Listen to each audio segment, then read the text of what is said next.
Well, if any of y'all have seen me before, you know what I'm going to talk about. The same thing I always talk about, which is political Islam. But I thought I would talk about it this time with what was going on in local politics and in our local school system. For those of you who don't know me, you're looking at one of America's most famous, actually at one time I was in the top 10 of racist, hater, bigot Islamophobes in America.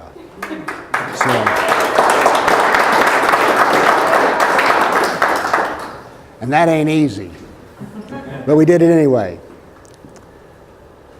Now, the reason I'm called a racist, hater, bigot, Islamophobe is what I do is I talk about what Muhammad said and did and what Allah says in the Quran. And for telling these stories is what gets me the benefit of being a racist, hater, bigot, Islamophobe. And I'll put it to you that if you're not a racist, hater, bigot, Islamophobe, you're not doing your political job. Well, local politics. Recently, when Ray asked me to talk, I said, I don't know what I want to talk about. But so what I decided to talk about was the first thing that popped up in front of me, which was we had another multicultural moment in the schools and education, which was the Meg School went to the 12th Avenue Mosque to receive their dose of moderate Islam. And what I want to tell you is what happened, what didn't happen, and what should happen. All right, here's what did happen. The person who gave the lecture to the children from the school was a former Christian, now a convert to Islam.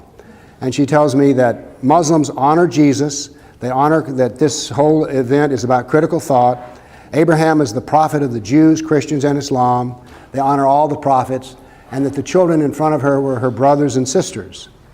Mary wore a hijab. Jesus will return and fight the Antichrist. Jihad is an inner struggle. And that Islam is all about the free will. And conservative politicians are haters. So you didn't know it, but you were being talked about down at the 12th Avenue Mosque. So this is what happened. Now what is wrong with this? I don't mind somebody standing there and saying this, but here's what did not happen.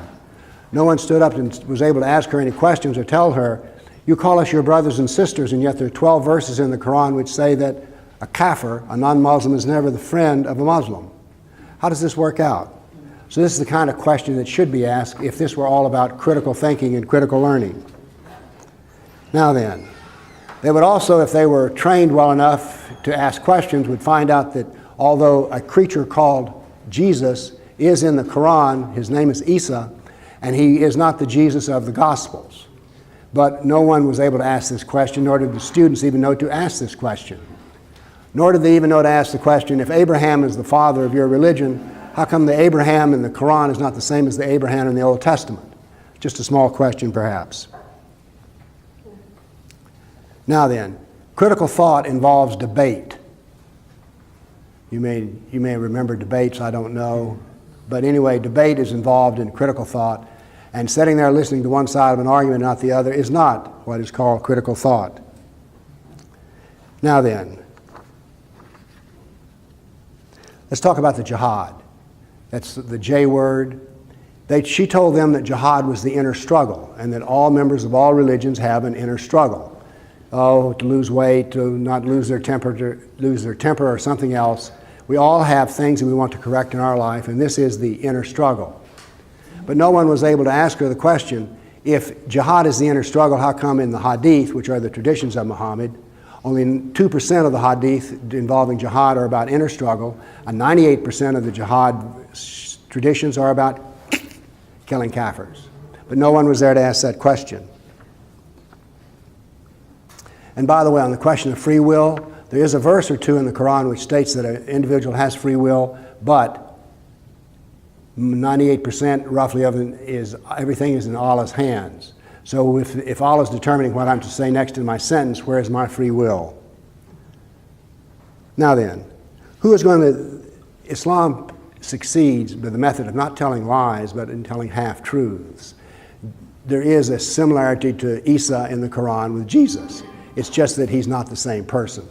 By the way, when Isa returns, as Jesus is supposed to return, Isa is going to kill the pig and break the cross. And those who do not convert to Islam will be sent straight to hell under his rulership. He'll get married, have children, and then die, and he prays behind Muhammad when the imams pray in front of Allah. So we don't get the full story, and I don't object to them telling a half story. What I object to is that no one was there to tell them the other half of the story. I'm not for suppression of speech. I'm just for having the whole speech talked about. Now then, this is part of a civilizational war, and I'll use this term in a precise definition. This is a war between our civilization has as its ultimate foundation two principles: an intellectual principle, critical thought, or debate and argument. The other principle is an ethical principle of a uniform ethical, unitary ethic. Do unto others as you would have them do unto you. Which others? All others. So, that is the ethical cornerstone. And by the way, this ethical cornerstone lets us have a form of government which is quite flexible and adaptable. When the Constitution was written, slaves were not able to vote. And as a matter of fact, slavery was permitted. But what has happened through the application of the Golden Rule is that blacks were freed from slavery. All slavery was prohibited. Because if you think about it, who here wants, you can put an ad for a slave in Craigslist, and who's going to respond to it? Nobody wants to be a slave. So the application of the Golden Rule to our Constitution as an ethical principle allows us to adapt and change. Always on the basis of, if I were a woman, would I want to vote? Yes, I would. Therefore, I think women should have a vote. This is an ethical principle. Islam teaches a different form of ethics, which is the Sharia ethics of dualism. That is, in a Sharia court, a kafir, a non-Muslim, cannot even appear and talk in front of the court, is not allowed to bear witness. So if you're a kafir and you want to appear in a Sharia court, you have to find a Muslim who's willing to stand in your place. You actually pay him to be your witness, and you don't know if he'll testify as you'd like to or not. So our civilization is based on unitary ethics and critical thought. Islam is based on dualistic ethics, where how you're treated, it depends on who you are, and it depends not on critical thought, but authoritative thought. In Islamic civilization, no idea is allowed to contradict what is in the Quran and the Sharia. So therefore, this is two different civilizations, and they cannot coexist. All right, it just doesn't work. If knowledge is to be based on the Quran, why debate about it? That is, there's no room for critical thought and authoritative thought. There's no room for a golden rule and a dualistic form of ethics. So this is a civilizational war that's being fought. And it is a civilizational war because Islam is the most brilliant political group you've ever met. They change headscarves into war. They change food, halal food. They change prayer, whether it's in the street or in a mosque or a school. Everything is adaptable for pushing against the kafir. Now then, this should not be a problem. The problem is not Islam. We are the problem. Because who was not there? For instance, when the major carriers of our civilization are government, law enforcement, military, churches, and schools. All of these are failing. All of them are failing. They're not doing their job. Many of these children who went to the Meg's Mosque have a church they go to, and they were not explained to them the true nature of Islam, because inside the churches there's been a decision, we just don't talk about that. It upsets people. So as a result, the church does not prepare children for what they experienced there was dawah, D-A-W-A.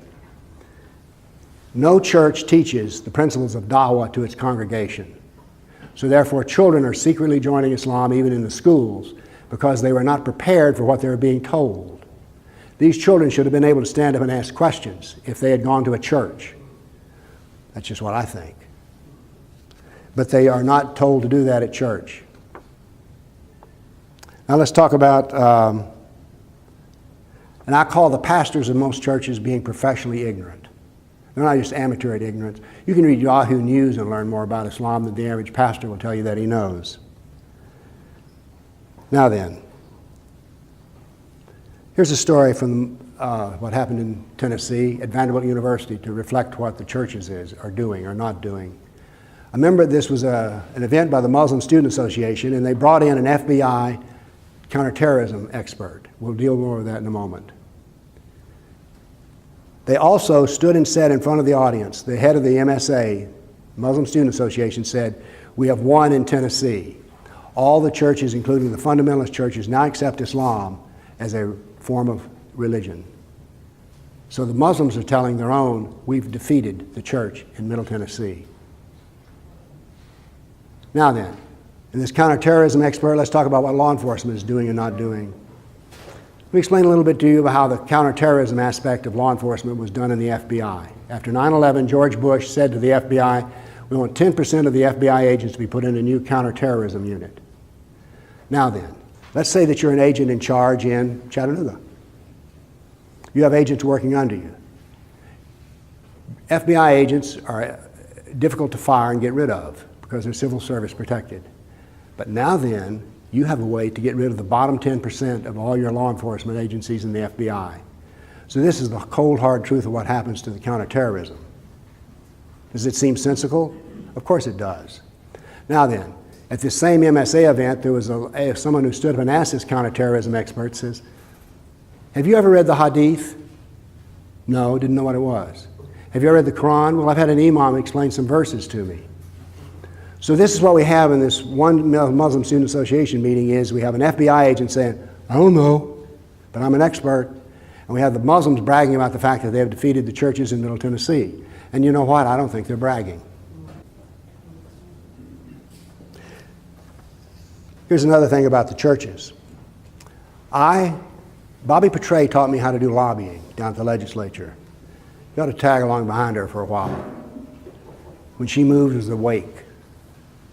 So anyway, she taught me how to do lobbying, and so I said, you know what? I want a resolution to come out of the Tennessee legislature condemning the persecution of Christians in Islamic countries.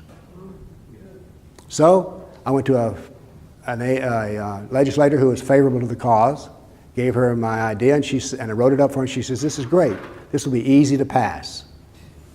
Well, there was one thing that was not easy to pass, and that was Turkey was mentioned as a persecutor of the Christian. And there was a big pushback from the legislators about naming Turkey. You see, the Turkish Chamber of Commerce has a heavy influence down at the legislature. Now then, here's what I did not do. I did not go under the collection of pastors or anything and say, can you help push on the legislators so that we can include Turkey because they kill the Armenian Christians? I didn't even bother thinking about that. Why? Because it's useless to do. So therefore, I just said, take Turkey out. So this is an example of what's going on because the churches are not properly trained.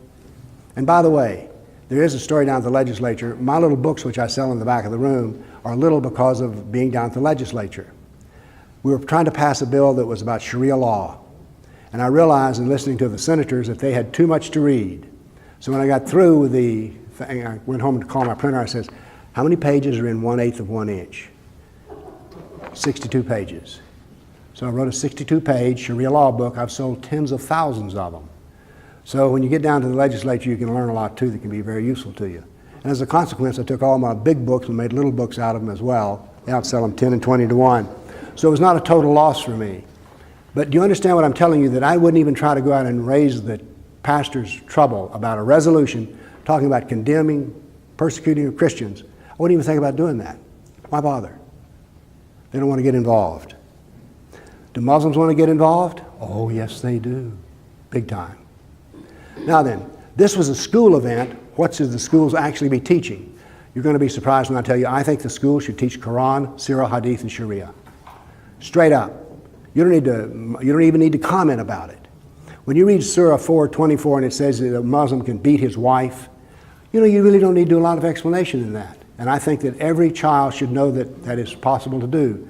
So I am not for suppression of speech. I am for all-out speech, including, let's read the Quran and see what's in it. You can read for yourself that 12 verses say that a Muslim is never your true friend. We don't need to comment about that. Just teach the actual facts. 60 million Christians have died, and yet when you go to a church school, you won't learn anything about it. And by the way, it's true to my knowledge of all church schools. Speaking of schools, I did a little research project for a senator. And my research project was to find out how Islam was being taught. I can do better than that. It was being taught in our school system. I was surprised at the insolence and arrogance of the universities in dealing with a senator. They were like, what do you want this catalog for? Who's doing this? Why should we give you one? Who is this? This was a senator. So when the gentleman who was here earlier, I don't see him now, when he talks about the fact that UT is not under the control of the legislature, it is not. To my knowledge, no one is controlling our state universities. Think about that. And I think that is our own problem as well. I talked to a Vanderbilt professor who teaches Sharia law. She doesn't know hadith from haggis. No, she doesn't. She said so. She was simply a law professor, and the head of the department says, you're going to be teaching Sharia law. I says, well, that's interesting. So you teach Sharia law, but you don't teach Quran, you don't teach Sirah, you don't teach hadith? No. I says, what do you teach about jihad? She says, oh, we don't teach about that. She says, what do you teach about women's rights? We don't teach about that. I said, what do you teach? She says, wills and business law. So this is from Vanderbilt University. This is what's being taught there. What I would like to see is that the state schools would teach the Quran, the Sirah, and the Hadith if private schools won't do it. Then, as we have here, Jackie can tell you more about this than I can, the textbooks in Tennessee now do not reflect our civilization, but they reflect the civilization of Islam. Right, Jackie? Who did this? We did it to ourselves in the sense that when you look, notice something about Islam and how brilliant it is. The Muslims don't do the actual work. We do the work for them. The textbook company was owned by Kafirs. Its money went to Kafirs. Everyone, Kafir is a non-Muslim. And yet here they are hiring an imam to vet everything that they do. So Islam is not the problem. We are the problem. I just keep coming back to that. We're getting the short end of the stick because we don't even grab the stick. Now I want to say something about homeschools and private schools. They're a bad idea for the civilization. They're a good idea for your family, but they're a bad idea for the civilization. Because those who are powerful enough and wealthy enough to put their children in their own school then just sort of say bye-bye to the school system. So as a result, those who could be politically powerful and influence the school system are saying, nope, we're taking our children out of it. Now this is the best decision for your family, but it's a bad decision for the civilization because it's a fortress kind of concept. Instead of controlling all the territory, we just put up a wall and say, well, we control what's in this wall.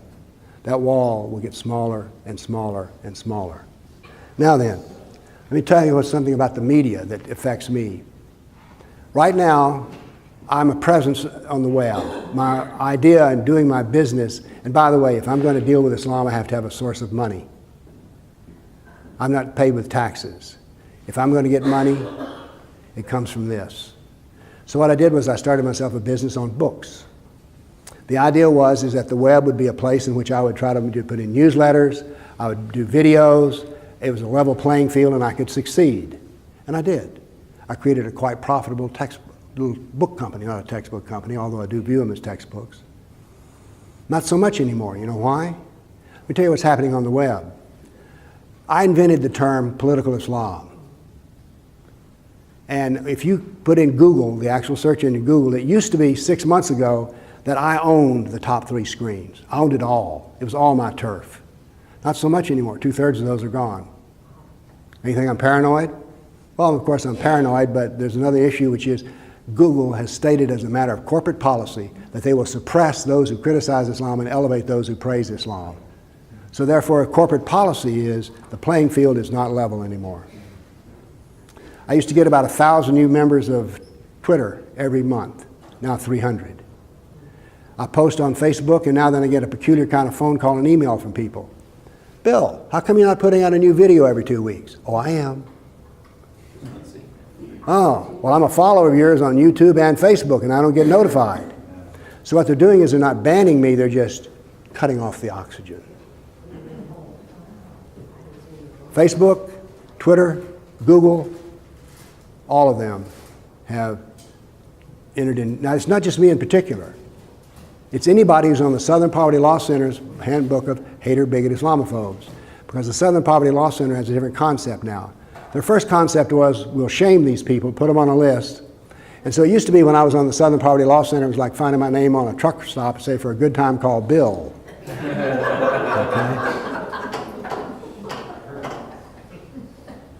Yeah.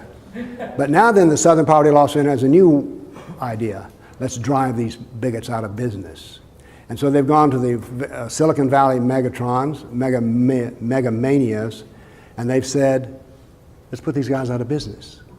So I'm not the only one who's getting bad calls on the web.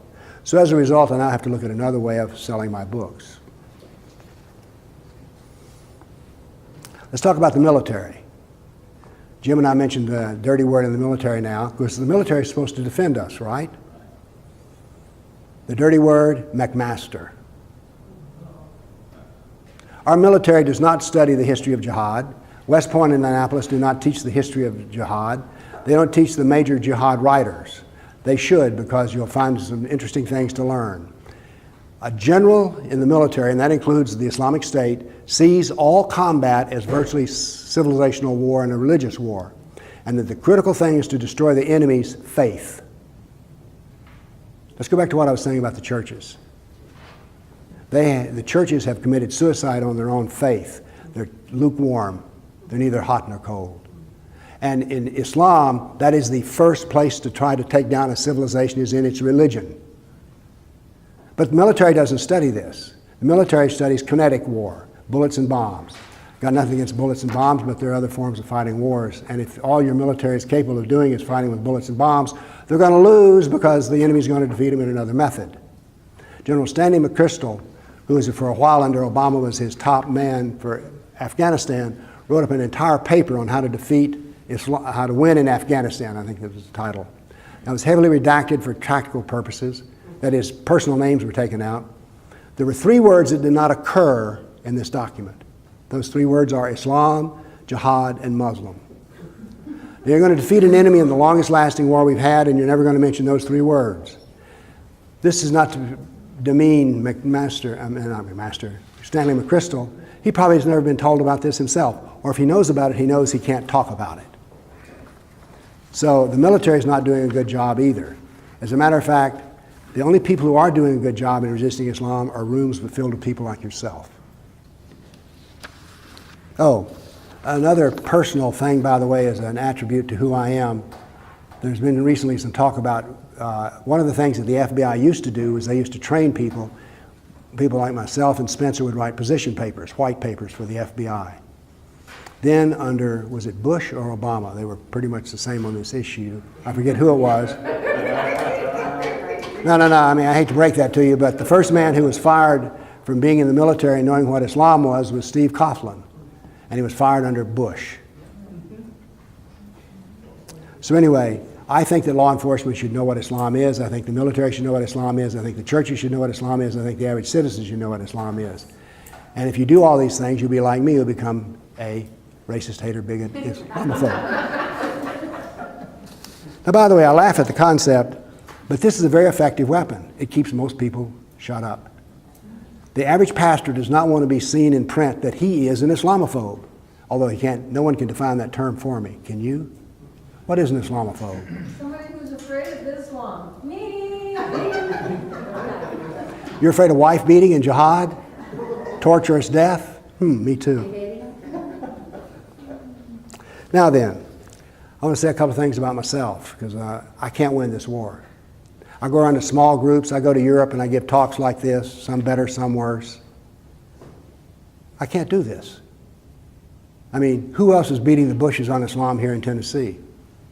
Well, there's Kathy Henners, and you and Jim, maybe a half a dozen people. But we cannot possibly win this war because, you see, we're just irritants. So we have to have a way of bringing in groups, and that's the reason I'm saying that, in particular, the churches should become our most powerful weapon.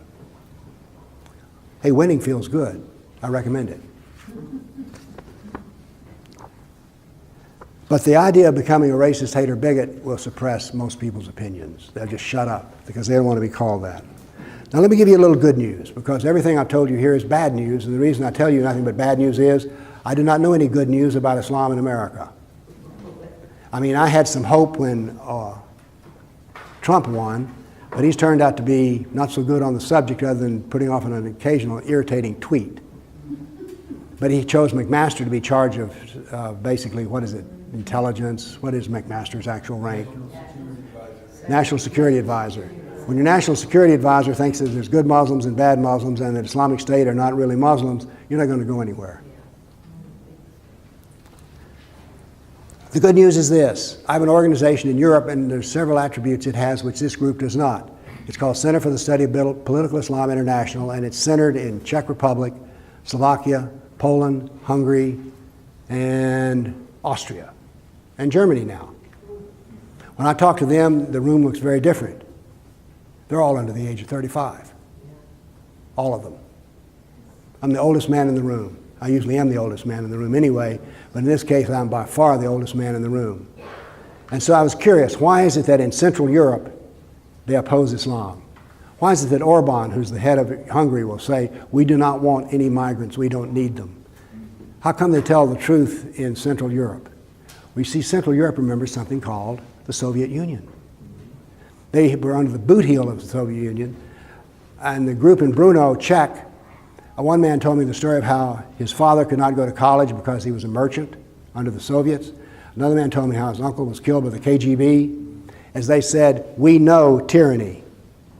We have seen tyranny, we remember tyranny.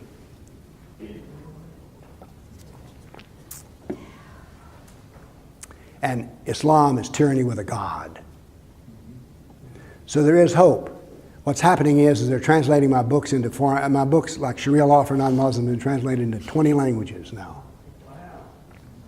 They're being translated, and also we have influence there with political parties.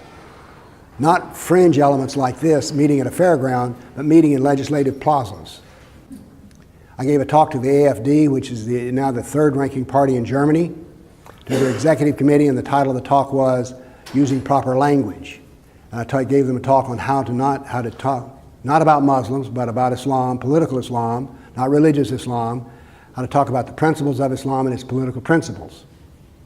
When the talk was over, one of the members came up and said to me, I can now see after your talk we will never defeat Islam using our methods, and that the only method will work are yours. Now this isn't a personal attaboy, it's just that I was the first person to ever talk to him and knew anything about Islam and using the proper words. So there are freedom parties now which are rising in Europe, in France, Germany, Austria, Poland, Czech Republic, Slovakia, and Romania. So what I'm saying is, in Europe, it's different, because there the threat is, It is in your face. It is interesting to walk along and see a bunch of women pushing strollers with a black bag on. It's demoralizing. And now then Austria has made it illegal to wear the niqab. So we find that where people are closer to the edge, work is being done. And so I think what's happening in America is like, they're not here yet. Okay, well, I'll tend to that later. I'm going on a diet after Christmas. I'm going to start smoking. I'm going to stop smoking in the fall. So our dealing with Islam has this quality to it now.